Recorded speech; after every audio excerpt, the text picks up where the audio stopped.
Good afternoon and welcome to this week's issue of Print21. My name is Wayne Robinson, editor of the magazine. This is a weekly news bulletin for the print industry. Three big stories in print this week. First of all, we're here at World Vision. The charity, $300 million a year charity, is in the news this week because it is alleged that its printer, Waratah Print Group, was paying a print advisor $3,000 a month in order to get the $2.5 million a year World Vision account. Printer in question is Waratah Group, the now defunct group, $22 million in debts it went down with in November. Front page news is alleging that the payments went on unbeknown to World Vision and resulted in a very handy account for Waratah Group. Nine Media is alleging that Brett Chalmers was signing off on it, the operations manager, the operations director, and Steve Kernahan was aware of it. Brett Chalmers has told Nine there was no impropriety, and of course the relationship between printers and brokers and clients, well, it's great at the best of times, isn't it? I haven't spoken to Brett Chalmers yet myself. Him and Steve Kernahan are both working for Finsbury Green, which took over the accounts.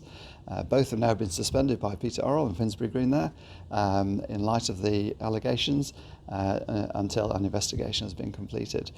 Peter Orrell is at pains to stress that the World Vision account, which his company now prints, was won in an open tender following the Waratah collapse. Other news this week, the next big story is the coronavirus, COVID-19, which continues to wreak havoc across the world, and increasingly so. In the printing industry, well, in Italy, the Italian printing industry, which is centred on Milan, Turin, Bologna, that's in lockdown with the rest of the country. People can go to work, but they're going to really struggle for supply.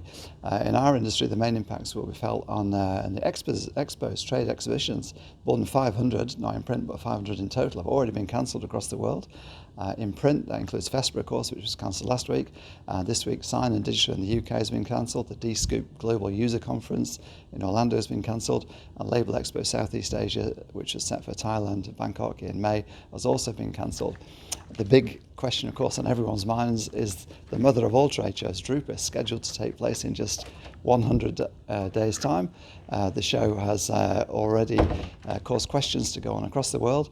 Drupa will sooner or later have to make a decision, sooner rather than later, certainly by Easter, but it's likely to come well before then. The first two fatalities in Germany have occurred, unfortunately, in the region that Dusseldorf is located in, and Bavaria, in the south of the country, has said no gatherings of more than 1,000 people. We're all waiting with bated breath to see what's going to happen there. And for Drupa, the third big story this week relates to Drupa, HP Indigo, which will have the biggest standard Drupa, in fact the whole of Hall 17, if it goes ahead, of course, which Alan Barshani told us all this week it was hopeful it would. HP has released a heap of new presses, 8 in total, and upgraded all its machines. Amongst the most eye-catching is a 6,000 sheets an hour B2 digital press, the HP Indigo 100K, and also the V12, which will be 120 meters a minute flexible or label printing press. That's not due for release for 2 years' time, but all the others, all the machines, and there'll be 30 on show at Drupa, will all be released and ready and available for purchase. Curry Group Director, Sales and Marketing Director, Phil Rennell, says that HP Indigo is leading through innovation. Read all about all these stories, all the HP innovation, the Drupa, the latest on the virus, latest on Waratah, all these stories on print21.com.au.